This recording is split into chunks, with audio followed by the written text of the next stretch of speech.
Hello everyone, मैं Anju जांगिन, project director team 360 की तरफ से आप सभी का हार्दिक स्वागत करती हूं आज के इस वीडियो में। और जैसा कि हम लोग magic of thinking big summary के बारे में आज बात करने वाले हैं, और आज दिन है चैप्टर 11 का, और 11 के चैप्टर में हम लोग बहुत सारी चीज़ें सीखने वाले हैं। हमारे साथ में मौजूद है डीडी शर्मा सर। सर नमस्कार, आपका बहुत बहुत। और जैसे कि 10 चैप्टर आप हमें सिखा चुके हैं, हमारे दर्शकों को वो काफ़ी पसंद भी आ रहे हैं, तो आज 11वां जो चैप्टर है वो क्या कहता है उसके बारे में हमें बताइए। और कुछ प्रश्न हम लेकर आए हैं, उनका आप जवाब दें, हम आपसे रिक्वेस्ट करेंगे। पहला प्रश्न डीडी सर मेरा आपसे ये है कि किसी भी चीज़ की इच्छा करना और निर्णय लेने में क्या फ़र्क होता है? देखो, मैंने इच्छा की थी कई बार क्या कि मैजिक ऑफ थिंकिंग बिग पर वीडियो बनाएंगे, लेकिन कभी पूरी नहीं हुई। यानी करीबन मैं 1.5-2 साल से ये कोशिश कर रहा था। फिर मैंने एक दिन निर्णय जब आदमी लेता है तो उसको पूर्ण करता है। मैंने निर्णय किया कि मैं जो है कल से ही आरंभ करूँगा और इसे पूरा करूँगा। 1 महीने के अंदर अंदर मैं ये 13 चैप्टर्स जो है ना, इनका वीडियो बनाऊंगा। और अगर किसी दिन कोई छुट्टी आ गई, नहीं बन सका, तो मैं पेंडिंग वर्क को किसी और दिन निपटाऊंगा, लेकिन मैं इसे पूर्ण करूंगा। ये इच्छा और निर्णय में फ़र्क है। इच्छा थी तो मेरे को 1-2 साल लग गए, हुआ ही नहीं। लेकिन जब मैंने निर्णय किया तो आज अपन 11वें चैप्टर को करने आ रहे हैं, और हो सकता है 12वां और 13वां भी हो जाए। 28 तारीख तक अपन इसे विधिवत तरीके से, यथोचित तरीके से पूरा कर दें और एक प्रोजेक्ट पूरा हो जाए। तो आप जब निर्णय ले लेते हैं तो डिसीजन मेक्स द डिफरेंस। निर्णय ही से परिवर्तन होता है। निर्णय जब तक नहीं लेंगे ना, तब तक क्या है कि इच्छा है कर लेंगे और ढीला ढाला काम किया। जब आपने निर्णय कर लिया, मीन्स अब पूर्णाहुति देने की आप में ताकत आ गई। ओके सर, कुछ लोगों का ये कहना है, मानना है कि हम लोग जो है पैदा ही जीतने के लिए हुए हैं। We are the born in win, मतलब जीतना ही उनके लिए ज़रूरी है, पैदा ही वो इसी चीज़ के लिए हुए हैं। तो ये मानसिकता क्या कहती है सर? कुछ लोगों का नहीं, अंजू आपका भी यही है कि आप भी you are also born to win. आप भी जीतने के लिए पैदा हुई है, और सब लोग यही बात कहते हैं। मगर क्या है, आपका पड़ोस है, परिवार वाले हैं, दूसरे लोग हैं, वो बार बार आपको ये एहसास कराते रहते हैं, देखो तुम हार गई, देखो तुम्हें गड़बड़ है, ये गड़बड़ है। वो लोग क्या विचलित कर देते हैं। बाकी तो तुम जो है जीतने के लिए ही पैदा हुए हो। हर व्यक्ति जीतने के लिए ही पैदा हुआ है। बच्चा छोटा होता है, चलना सीखता है, 1 पाँव 2 गिरता है, कई बार गिरता है, लेकिन फिर वो चलना सीख जाता है। क्यों? क्योंकि वो जीतने के लिए पैदा हुआ है। वो जानता है मैं बैठना भी सीखूंगा, वो जानता है मैं चलना भी सीखूंगा, वो जानता है मैं दौड़ना भी सीखूंगा। मैं मेरे हर फील्ड में विजयी होऊंगा। विजयी का मतलब अपने काम को तत्परता से, सुंदर तरीके से, कुशलतापूर्वक पूरा कर देना, यही विजय है। ठीक है ना? तो ये बात लोगों में नहीं है, सभी में सही है, और खास करके आप में। सर, अगर जीतने की मानसिकता हो तो कहा जाता है कि परफॉर्मेंस बढ़ जाती है, तो क्या ये सही बात है? बिल्कुल। जीतने की मानसिकता वाला व्यक्ति क्या है, रूटीन नहीं रहता, वो रूटीन का काम नहीं करता, वो थोड़ा एक्स्ट्रा करता है। क्या? एक्स्ट्रा माइल चलता है। ये बात जो है नेपोलियन हिल ने अपनी पुस्तक में कही है। जो लोग एक्स्ट्रा माइल थोड़ा सा ज़्यादा करेंगे ना, वो सफल होंगे। तो जिसकी विजय पाने की मानसिकता है, वो थोड़ा सा ज़्यादा करता है, थोड़ा सा सावधानी से करता है। अरे जब दान ही देना है, रोटी दान देनी है, तो थोड़ा सा घी लगा के दे दो, तो अगले की तबीयत तो प्रसन्न हो। और अपन क्या करते हैं, रोटी भी वो देते हैं जो ठंडी बासी बच गई हो, ये पकड़। तो ये क्या है, रूटीन है। ये विजय की मानसिकता नहीं। विजय की मानसिकता है कि जो काम करो ना, उसे सुंदर तरीके से करो, तो क्या है, आप जीतोगे। और अगर आपने ये तय किया कि मुझे जीतना है, तो ये समझो कि 51% सफलता जो है जीतने की है। आपने तय किया है कि इतने कस्टमर्स मेरे आने चाहिए, और ये दृढ़तापूर्वक आपने एक काल्पनिक तस्वीर बनाई, जिससे कि अपन पत्थर रचना करते हैं, उसको कागज पे भी ड्रॉ किया, और उसके बाद में काम करना चालू किया। सेल्फ टॉक भी की, यस मैं कर सकती हूँ, मैं कर सकती हूँ, मैं करूँगी, ये काम मैं करूँगी, मेरा काम पूर्ण हो रहा है। पहले एक अपने आप को रिहर्सल कराई, और उसके बाद काम करना चालू किया। तो आप में क्या जोश जुनून रहेगा। देखो, जब आप में जोश जुनून रहता है तो आपकी परफॉर्मेंस 10 गुना बढ़ जाती है।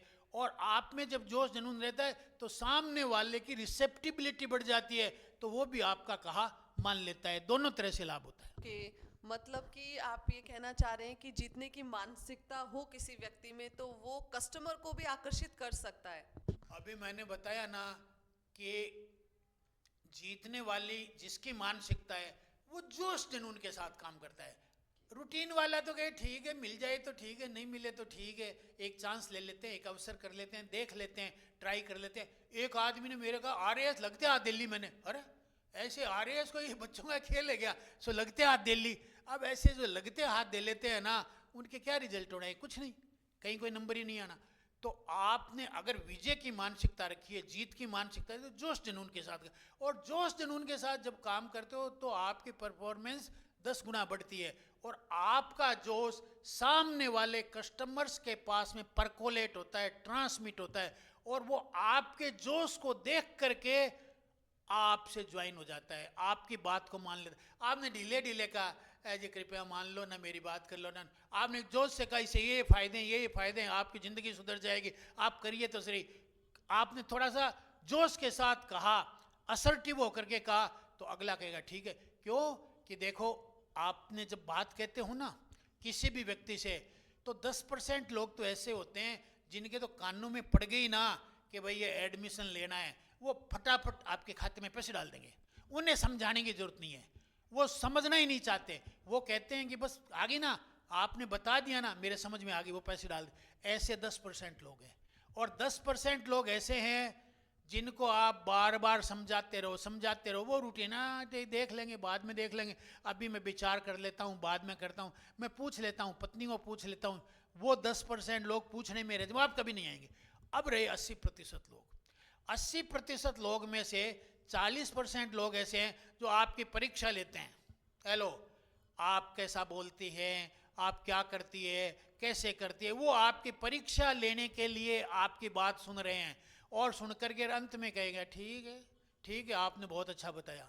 लेकिन 40% लोग ऐसे हैं जो क्या ये सीरियस हैं कि हमें अगर ढंग से बात बता दे तो हम जो है ज्वाइन कर लें। तो क्या हुआ, 10% लोग जो शुरू वाले वो आपके फायदे के हैं, उन्हें तो एक बार बताते ही ज्वाइन कर लेंगे, उनमें आपको ज़्यादा टाइम ही लगाने की जरूरत है। और आप अगर 100 लोग लेओगे तो 10 तो ऐसे मिल जाएंगे, 1000 लोग लेओगे तो 100 लोग ऐसे मिल जाएंगे जो अपने आप इशारे मात्र से करते हैं, उन्हें कोई कहता नहीं है। ठीक है ना, नरेंद्र मोदी को किसी ने कहा नहीं था, वो स्वयं यानी अपना माहौल बनाया, जो ही टेलीफोन आया फट पहुंच गए शपथ लेने। ओके, तो ये बात है।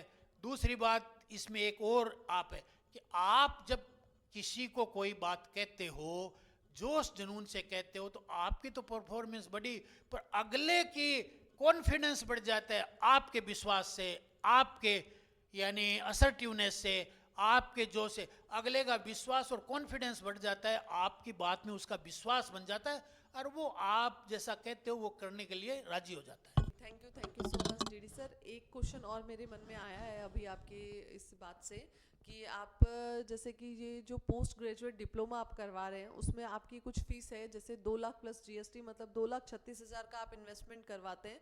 तो सर इसमें आप उन्हें क्या क्या सिखाते हैं उसके बारे में थोड़ा सा हमारे दर्शकों को डिटेल दें। देखो, मैं मूल रूप से जो ये पीजी डिप्लोमा को आरंभ करना चाह रहा हूँ और कर दिया है, इसका उद्घाटन हो चुका है, उसके पीछे मेरी भावना ये है कि जो लोग अपनी ज़िंदगी में बड़ी सफलता प्राप्त करना चाहते हैं, जिनके उद्देश्य बड़े हैं, जिनके सपने बड़े हैं, और चाहे वो स्वस्थ होना सपना हो, चाहे बीमारियों से दूर होना सपना हो, चाहे गाड़ी लेना सपना हो, चाहे यानी बिल्डिंग बनाना सपना हो, चाहे कोई आईएएस आरएएस बड़ी पोस्ट पे जाना हो, डॉक्टर बनना हो, चाहे कोई बड़ा व्यापारी बनना हो, करोड़ रुपए कमाना हो, यानी कहने का मतलब जो व्यक्ति बड़े सपने रखता है उस व्यक्ति को मैं जो है ये करवाना चाहता हूँ। और इसमें अपन ने सामान्य से 3 बातें सुन रखी है। क्या? लॉ ऑफ अट्रैक्शन, जो चीज़ आप बोलते हो करते हो वही आपके जीवन में उतरती है, ये 100% सही है। लॉ ऑफ मैनिफेस्टेशन कहता है कि जो कुछ भी आप यानी इधर उधर देखते हो, फोकस करते हो, वही आपके जीवन में प्रकट होता है। बिल्कुल ठीक है। लॉ ऑफ रिसीविंग कहता है जो आप रिसीव करना चाहते हो वही होता है। मोटिवेशनल स्पीकर इंस्पायरेशन देने वाले यही बात बताते हैं, ठीक है ना। मैंने कहा अगर ऐसा होता है तो क्या सभी को लाभ हो रहा है? सर्वे कराया तो लोगों ने कहा नहीं, हमें लाभ नहीं हुआ। तो फिर मैंने कहा कि लॉ ऑफ अट्रैक्शन तो 100% से ये लाभ क्यों नहीं हुआ? तो फिर मैंने विचारा, सोचा, और मैंने कहा इसके लिए एक भूमिका की जरूरत होती है। आपके अंदर से आपका माइंडसेट कैसा है, आपके अंदर का पैराडाइम कैसा है, आपकी आत्म छवि कैसी है। आपकी आत्म छवि जैसी होगी, लोग आपके साथ वैसा ही व्यवहार करेंगे। तो लॉ ऑफ अट्रैक्शन वगैरह सब ठीक है, लेकिन सबसे पहले आपको अपनी आत्म छवि जो है, सेल्फ इमेज जो है, वो बड़ी करने की जरूरत है। और जितनी सेल्फ इमेज बड़ी होगी उतनी बड़ी सफलता मिलेगी। इसलिए मैंने कहा कि आपको 12 महीने का समय लगेगा, ताकि आपकी सेल्फ इमेज भी बड़ी हो जाएगी, फिर अनुशासित रूप से प्रैक्टिस भी करते रहोगे। और इसके हमने 12 महीने में 12 संडेज को कराने का रखा। और उसमें हमने कहा भाई आपके जो है 2,36,000 रुपये फीस है, 2 लाख तो फीस है, 36,000 GST। और मेरे जो गुरु मेंटर वगैरह वो इसके 20-20 लाख रुपए फीस ले रहे हैं, इसलिए हम कोई ज़्यादा नहीं ले रहे हैं, और सामान्य सी फीस ले रहे हैं। और इतनी तो आपको बीएड में ही देनी पड़ जाती है आजकल, मेडिकल करो तो भी। और ये भी आपको एक बहुत मजबूत, बढ़िया, शानदार, पैसे दिलाने वाला रोजगार प्रदान करता है। अब हम इसमें क्या क्या चीज़ सिखाते हैं? पहली चीज़ हम सिखाते हैं आपकी मानसिक तस्वीर, आपकी आत्म छवि बढ़े। इसके लिए हम जो ये शरीर है ना, ये 5 तत्वों से बना है, पृथ्वी, जल, अग्नि, वायु और आकाश, उसको शुद्ध करना सिखाते हैं, ताकि फिर क्या है कि आपके अंदर अच्छी अच्छी बातें आने लग जाए। ठीक है ना, जो भी अवरोध है वो हट जाए। दूसरा, अपने ऊर्जा चक्र है, 7 ऊर्जा चक्र है, उनमें क्या है कि ओरा है, उनमें आपकी पुरानी अनहैप्पी मेमोरीज पड़ी हुई है, वो आपको आगे नहीं बढ़ने देती। मेरे भी पड़ी हुई है। मैं जब नौकरी में था, कोई गड़बड़ हो गई और हो गई, रात को ही मेरे को सपने में आ गई, और वो मैं पूरे यानी उसी में उलझाव में पड़ा रहा। तो ये जो अनहैप्पी इवेंट्स है जो आपके जीवन में घटित हो गए, लेकिन वो आपके चित्त में, सबकॉन्शियस में, आपके इन ऊर्जा चक्रों में पड़े रहते हैं। इसलिए ऊर्जा चक्रों का जागरण करके अपन उनको हटाते हैं और इनको पॉजिटिव करते हैं। ये काम बहुत जरूरी है। ये 2 काम आप कर लोगे तो तीसरा काम फिर एल्फा माइंड को जागृत करना, वो मैं करवाता हूँ। ये तीनों काम करवाऊंगा। एल्फा माइंड को जागृत करके आपके सबकॉन्शियस से कचरा हटा देना, और जो जो चीज़ें आप चाहते हो कि भाई मेरे जीवन में ये चीज़ें हों, वो डाल दें। ओके, अब जो चीज़ आपने अपने सबकॉन्शियस में डाल दी, वो चीज़ एक RAS करके आपके थैलामस में सिस्टम है, जो थैलामस ब्रेन में है ना, वो RAS रेटिकुलर सिस्टम है, रेटिकुलर आर्टिकुलेट सिस्टम। वो क्या करता है, आपके सबकॉन्शियस में जो भी रखा हुआ है उसको यूनिवर्सल कॉन्शियसनेस, पूरे ब्रह्मांड को जो चलाने वाली बुद्धिमत्ता है, शक्ति है, उससे कनेक्ट कर देता है। और वो फिर क्या है, आपके जीवन में प्रोसेसिंग यूनिट बन करके जो चीज़ चाहते हैं, वो जो चीज़ चाहते हैं उसको कौन बनाता है? यूनिवर्स बनाता है, आप नहीं बनाते। आपने तो मामूली बीज बोए हैं, बीज को बड़ा कौन करता है? यूनिवर्स। फिर फल कौन लगाता है? यूनिवर्स। आम के अंदर आम ही लगेगा, हेलो, करेला नहीं लगेगा। अगर आपने नीम बोया है तो नीम लगेगा। कौन सब, ये सब कौन डिसाइड करता है? ये सब यूनिवर्स जो है उनको देता है। आप तो क्या करते हो, बीज बो देते हो, पानी दे देते हो, बस इतना ही काम है। बाकी उसके लिए सैकड़ों गुप्त चीज़ों की ज़रूरत होती है। वो कौन प्रदान करता है? वो यूनिवर्स प्रदान करता है।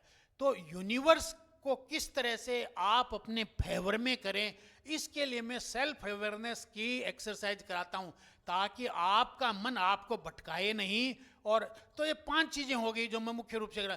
पहले आपके तत्वों का शोधन, फिर आपके ऊर्जा चक्रों का जागरण, फिर एल्फा माइंड में ला करके आपके सबकॉन्शियस हो गया, और फिर आपको सेल्फ अवेयर करके और आपको यूनिवर्स आपके फेवर में काम करे। ये इससे क्या है कि आपकी वो उपजाऊ भूमि बन गई। अब जो भी लॉ ऑफ अट्रैक्शन में आप चाहेंगे वो आपको प्रकट होगा, और इसमें टाइम लगता है। इसलिए मैंने 52 दिन तक, 52 सप्ताह तक। हाँ, अगर कोई चाहता है मैं 52 नहीं कर पाऊँ, कोई बात ना, 3 महीने कर ले, 12 कर ले, 12 में भी 59,000 रुपये में हम 12 वीक करा देंगे, कोई बात ना। उसके बाद में नेक्स्ट यूँ कर ले, चलेगा। लेकिन हम चाहते हैं कम से कम 6 महीने का जरूर करो, यानी 1,18,000 का दोगे तो हमें भी तसल्ली रहेगी कि पूरा काम इसने सीख लिया। सर्टिफिकेट देने में हम भी खुश रहेंगे। सर्टिफिकेट तो हम 12 महीने बाद देते हैं, और हर महीने एग्ज़ाम होएगा। एग्ज़ाम में आप प्रैक्टिस भी होगी, प्रैक्टिस का एग्ज़ाम भी होएगा और थ्योरी का भी एग्ज़ाम होगा। 6 बुक्स मोटिवेशनल, 6 बुक्स। पहली बुक जिसका नाम है मैजिक ऑफ थिंकिंग बिग, उसकी पूरी समरी आपके सबकॉन्शियस में उतारेंगे। दूसरी बुक जो है मैजिक, जिसमें आप कृतज्ञ रहें, उसके 28 दिन की एक्सरसाइज रोडा ब्राउन ने बताई, वो आपके उसमें उतारेंगे। तीसरी पावर, पावर का मतलब आपके पूरे शरीर में प्रेम भर जाए, पोर पोर में, तो आप जब प्रेम पूर्वक कोई काम करोगे तो जिंदगी में सदैव सफल होगे। और फिर एक और बुक है जो विश्व प्रसिद्ध बुक है, जिसका नाम है the science of getting rich. ये भी जो है आपको कराएंगे ताकि किस तरह से आप अमीर बनो। फिर एक बुक और है थिंक एंड ग्रो रिच, जिसने करोड़ों लोगों को जो है करोड़पति बनाया है, उसकी समरी भी डालेंगे। और अंत में एक और बुक, छठी बुक, जो मैं जिसका ट्रेनर हूँ वो डालेंगे, वो है 7 habits of highly effective people, ताकि जितनी भी बातें आप है वो आपकी आदतों में आ जाए और आप न केवल कुछ दिन के लिए बल्कि जब तक जिए तब तक प्रभावपूर्ण आकर्षक व्यक्तित्व के धनी बने और लोगों के लिए योगदान देते रहें और खुद भी शानदार जीवन जिए। Thank you very much. Thank you so much DD sir. और आप सभी के पास में एक शानदार अपॉर्चुनिटी है ये पीजी डिप्लोमा करने की, तो इससे रिलेटेड जो भी इंफॉर्मेशन आपको चाहिए दिए गए नंबर पे कॉल या मैसेज करके आप हमसे कनेक्ट कर सकते हैं और इसकी पूरी डिटेल ले सकते हैं। आप सभी ने मुझे इतने गौर से सुना, उसके लिए बहुत बहुत धन्यवाद। और फिर से मिलते हैं नेक्स्ट चैप्टर में, नेक्स्ट चैप्टर की समरी के साथ। तब तक के लिए बाय बाय, थैंक यू।